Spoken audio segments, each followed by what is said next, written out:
Oh, look at the little baby. Does the little baby want to learn about rocket science? Yeah. No. Rocket science is totally age appropriate for you. We need to start catching up to other countries. Rocket science for 2-year-olds. ASAP. So, let's begin.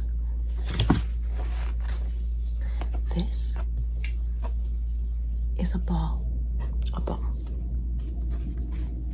This ball is moving, right?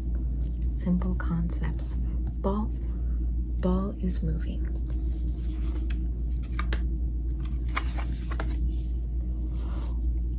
Air cannot go through it. So air cannot go through the ball. No air can go through the ball. The ball can move, but air cannot go through the ball. Air goes around the ball. See? Air goes around the ball, so it can't go through the ball, but it can go around the ball as the ball moves. So there goes the air, can't go through.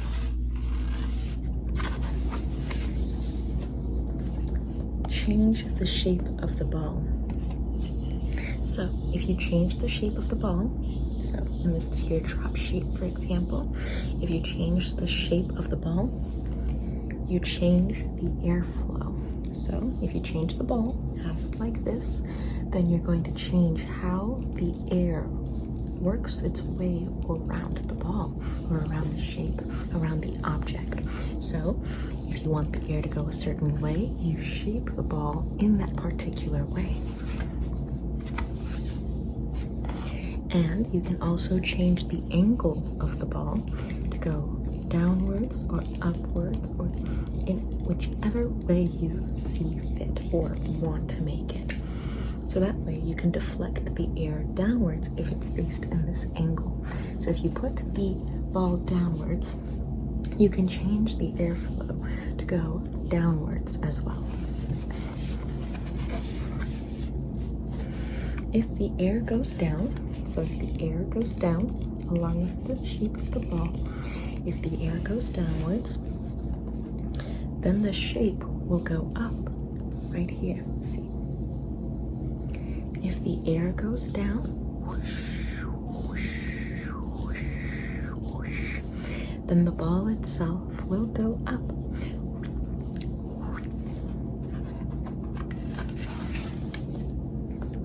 The upward force, so when the ball goes upwards because the wind is going downwards, the upward force is called lift.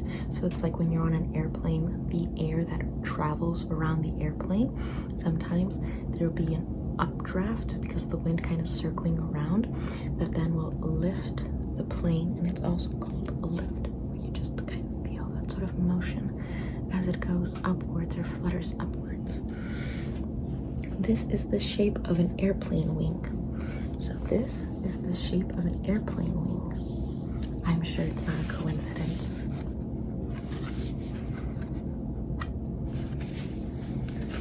This ball has no lift. So this ball goes downwards. It has no lift. There's no air going upwards or around it. It just goes downwards. But this wing, the wing itself, has lift. It's going higher. See? It has lift, so it's going higher. But how do we make the wing move forward? So if the ball itself will move, how do we make the wing not only have lift, but go forward? Obviously, we put it on a rocket ship. So if you put a couple of wings on a rocket ship, we can make it go pew, pew, pew, pew, pew, pew, pew, pew, pew, forward.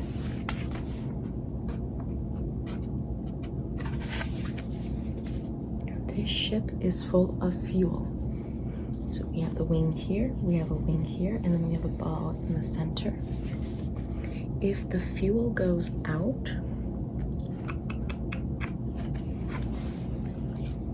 the ship goes forward. So it keeps going forward with the ball. ball is the fuel. The faster the fuel goes, the faster the ship goes, and then onwards and forwards. So the ball is propelling one way because it's the fuel, and then the wings are propelling the other way because it has lift. So we make it explode.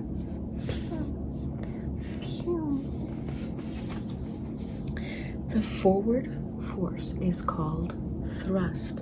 So the forward force as it's going forward is called, with the explosion attached, thrust. With lift and thrust, we can go to the moon. We can go to the moon with lift and thrust. Now you are a rocket scientist. Okay. Do you want to try one more book? Yeah? Okay. We're going to read another book then. This one is on robotics. What is your stance on the idea of making human beings cyborgs, essentially, in the future? We won't be called cyborgs. They're going to try to obfuscate the word because they're going to try to, like, political correct it into, like, mistruth. But how do you feel about human beings becoming cyborgs? I too would rather just organically decompose. That'll become a problematic factor in life. Oh, you're trying to stay old world. You just want to rot normally, naturally. I didn't know you were so regressive. So, let us begin. Ball. This is a ball. It is shaped like a circle. Circles are cool. So we have a ball with a chord across, diameter across, so it slices it in half evenly. Then we have the radius, which is 50% of the diameter. And then we have the center, which is the center of the circle. So radius is half of a diameter. The diameter is the line across horizontally through a circle. Although technically I think it could go anyway. And then a chord is basically just a line that touches one edge of the circle to another edge of the circle, but it's not right in the middle of the circle. It doesn't capture the full width of the circle. It's just a line in any random points around the circle. We want more circles. So 3, 4, 5, 6. We have 6 circles here. Let's get to work. So we have a pair of scissors. We have a pencil, and then we have some paper here that we can cut into a circle or turn into a circle. Cut, shape, mold, turn it. This might take a while. So we have the circle drawn right there, and then we have the scissors to cut out the shape. How can we make this go faster? How can we make all of these circles that we want go even faster to a point where we don't have to basically even do anything to make the circle?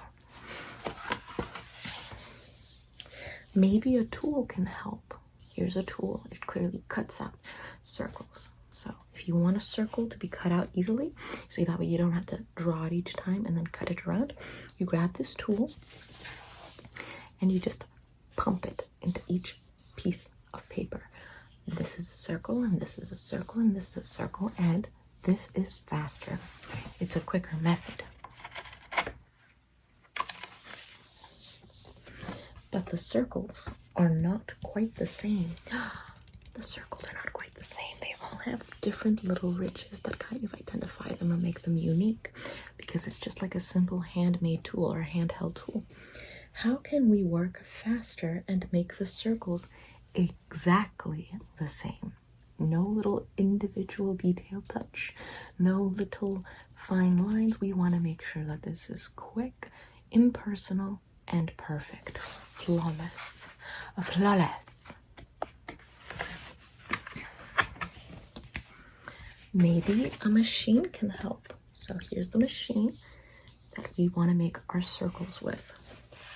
Now they look the same. You input the data into the machine to tell it what you want to happen, and then you pump all of the pieces of paper into the machine so that way it just pumps all of these circles out into a pile for you. But someone still needs to operate the machine. We need someone on the job. Who's on the job? How can we make the machine work by itself? Automation. Sorry, this person just lost their job. Now we got to make sure that we don't even need someone to be working the machine. We get a machine to work the machine. So that way it's gone. Bye-bye. It's literally a society that functions on its own, by itself, without us. We are rendered useless. Maybe a computer can help. Import time, import machine, while true, machine stamp, circle, time, sleep, 1 second. Coding. We're going to code the commands into the machine so that way there's not even a need for a person to work the machine. You're fired. Now this is fast and easy. Now we have just a machine that on its own can just keep pumping out different circles. What was that? You can't comprehend the gravity of this terror, of this technological nightmare? That beautiful innocence of yours, preserve it. Keep it, treasure it, please. Please. Once you understand the disaster, this is... It's like this corrosive poison inside your spirit that just goes, what have we created? Mary Shelley was right. Did we learn nothing from Frankenstein or Jurassic Park? But the paper has moved. Oh no, the paper moved because it's like, no one's actually paying attention to what's going on with the machine. So the paper moved and now it's not making the nice perfect little circles that we wanted. How can we make the computer see the paper? How can we do that? Interesting. How can we do that? Give the computer cameras and sensors so that it can constantly be self-conscious, self-aware of its creation. That way we build sentience into the computer so that way it can cut pieces of paper perfectly for us. That's all we want, is just a nice piece of round paper. So we will build a computer with sentience and just wipe out any level of employment opportunity in the crafting of these circles.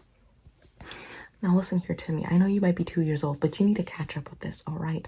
This is for the sake of just keeping up at this point. Like, this is not even to get ahead. It's to literally get to the day. Now the computer can find the paper. The computer knows where the paper, it knows what work it needs to be done. It now can see the paper.